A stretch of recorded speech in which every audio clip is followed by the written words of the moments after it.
نماز کی تو وہ شان ہے جو روک دیتی ہے طواف کعبہ کو، تو تیرے کاروبار کی کیا اوقات ہے جس کے لیے تو چھوڑ دیتا ہے نماز کو۔ معزز ناظرین، آج کی اس ویڈیو میں ہم نماز اور نماز عشق میں کیا فرق ہے، یعنی نماز عشق کیا ہے، اس کے بارے میں مکمل تفصیل سے آگاہ کریں گے۔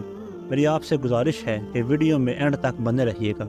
یاد نبی میں رو کر جو تر ہوا چہرہ، نماز عشق ادا کریں بس اب وضو کیا ہے۔ حضرت جنید بغدادی رحمۃ اللہ علیہ ارشاد فرماتے ہیں کہ جب مجھے عشق کی نماز اور فرض کی نماز میں فرق پتہ چلا تو میں نے اپنی 40 برس کی نماز کو قضا پایا۔ اصل میں نماز عشق کا مطلب ہے اللہ کے ذکر اور اللہ کی یاد میں کھو کر نماز پڑھنا، ایسی نماز جس میں اپنا وجود باقی نہ ہو۔ اور ہمارے انبیاء اکرام علیہ السلام، صحابہ اکرام، اولیاء اکرام اور بزرگان دین یعنی اللہ تعالیٰ کے ہر مقرب بندے نے نماز عشق ہی ادا کی ہے۔ اگر ہم نماز عشق کا جائزہ لیں تو حضرت علی کرم اللہ وجہ الکریم کے پاؤں میں کیل کا چبھ جانا، اور جب وہ کیل نکالنے کی کوشش کی جاتی ہے تو بہت تکلیف ہوتی ہے۔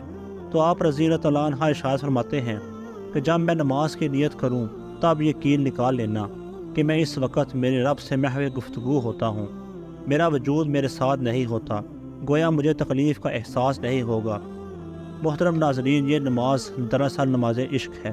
محترم ناظرین، اسی طرح جب امام عالی مقام حضرت امام حسین رضی اللہ تعالیٰ عنہ نے کربلا میں یزید کی بیعت سے انکار کیا اور ایک ایک کر کے سارے گھرانے کو آپ رضی اللہ تعالیٰ عنہ نے اللہ تعالیٰ کی راہ میں قربان کر دیا، پھر جب آپ رضی اللہ تعالیٰ عنہ اکیلے رہ گئے تو 2 رکعت نماز کی اجازت مانگی، اور یوں جب آپ رضی اللہ تعالیٰ عنہ سجدے میں گئے تو آپ کا سر مبارک سجدے کی حالت میں تن سے جدا کر دیا گیا۔ کسی شاعر نے اس موقع پر کیا خوب کہا، ہوتی نہیں ہے یوں ہی ادا یہ نماز عشق، یہاں شرط ہے کہ اپنے لہو سے وضو کرو۔ ناظرین محترم، اگر ہم ان نمازوں کی طرف دیکھتے ہیں تو ہمیں اپنی نمازیں بہت کمزور اور ناتوان نظر آتی ہیں، کیونکہ فی زمانہ ہم صرف نماز ادا کرتے ہیں، نماز عشق نہیں۔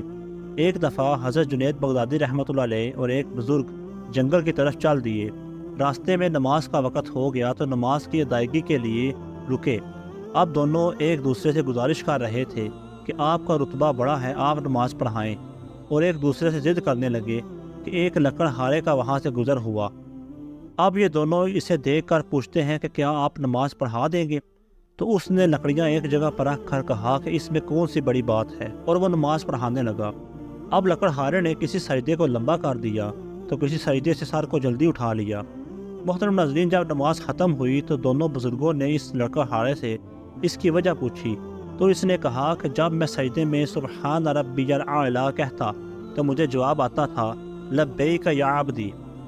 اب جب جواب جلدی آتا میں سر جلدی اٹھا لیتا، اور جب دیر سے آتا تو میں سر دیر سے اٹھاتا تھا، کیونکہ یہ نماز عشق ہے، اور نماز عشق ہی اصل میں نماز ہے۔ یعنی نماز میں جب بندہ سجدے کی حالت میں ہوتا ہے تو اس کا مطلب ہے اپنے رب سے باتیں کرنا۔ تو جب میں کچھ کہوں اور جب تک مجھے اس کا جواب نہ ملے تو میں سجدے سے سر کیسے اٹھاتا؟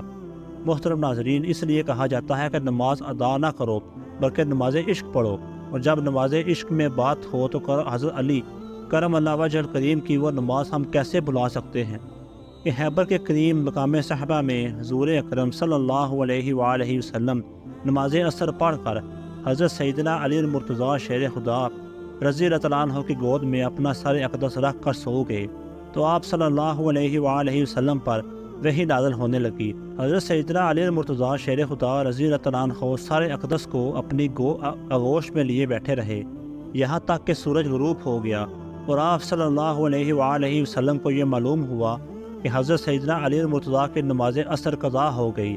تو آپ صلی اللہ علیہ وآلہ وسلم نے یہ دعا فرمائی کہ یا اللہ پاک، یقیناً علی تیری اور تیرے رسول کی اطاعت فرما برداری میں مصروف تھے، لہٰذا تو سورج کو واپس لوٹا دے تاکہ علی نماز عصر ادا کر لیں۔ حضرت سیدنا اسما بنت امیس رضی اللہ تعالیٰ عنہا فرماتی ہیں، میں نے اپنی آنکھوں سے دیکھا کہ ڈوبا ہوا سورج پلٹ آیا اور پہاڑوں کی چوٹیوں پر اور زمین کے اوپر ہر طرف دھوپ ہی دھوپ پھیل گئی۔ تو حضرت علی کرم اللہ وجہ الکریم نے نماز عصر ادا کی، جو کہ نماز نہیں بلکہ نماز عشق تھی۔ نماز عشق بھی ایسی ادا کی ہم نے کہ سجدہ اس کو کیا جس کو لا شریک کیا۔ اللہ پاک سے دعا ہے، اللہ پاک ہمیں بھی نماز عشق ادا کرنے کی توفیق عطا فرمائے، آمین یا رب العالمین۔